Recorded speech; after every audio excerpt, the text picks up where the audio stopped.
For 10 years, from 1998 to 2008, David Walker was Comptroller General of the United States, supervising Washington's General Accountability Office, the fiscal investigative arm of Congress. He is founder and CEO of Comeback America Initiative. That's an organization that seeks to promote fiscal responsibility and find solutions to fiscal imbalances. Mr. Walker, welcome. Good to be with you, Chuck.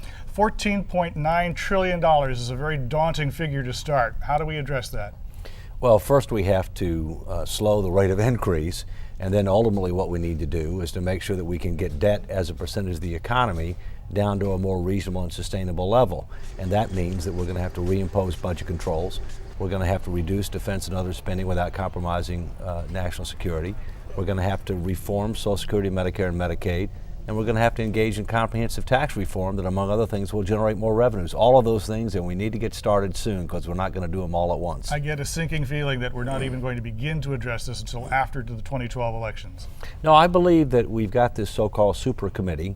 They should be able to come up with their target, which is 1.2 to 1.5 trillion in deficit reduction over 10 years, which is something. It's not much, but it's something.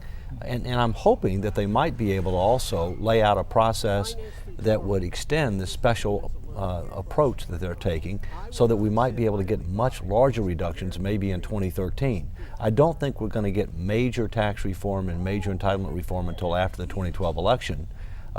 Because we've got to engage the people, and the committees have to do their work. Even then, even at that point, isn't it going to be a matter of where the unemployment rate is? Because it's all about jobs. It's all about jobs. It seems to be all about jobs right now. Well, but you have to keep in mind, it's jobs for today and jobs for tomorrow.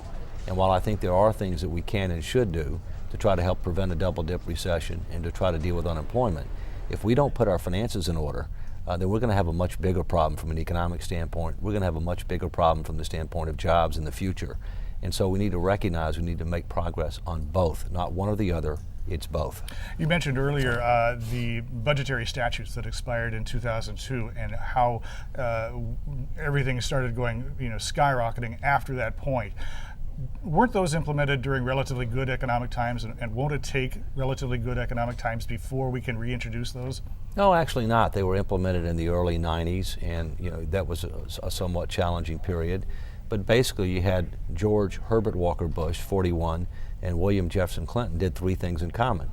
They supported tough budget controls, they didn't expand entitlement programs, and they broke campaign promises on taxes when they saw that they were irresponsible. 3-0, batting 1,000. Unfortunately, Bush 43 and President Obama are batting 0 right now. All right, our guest has been David Walker. He is head of Comeback America Initiative. Back in a moment.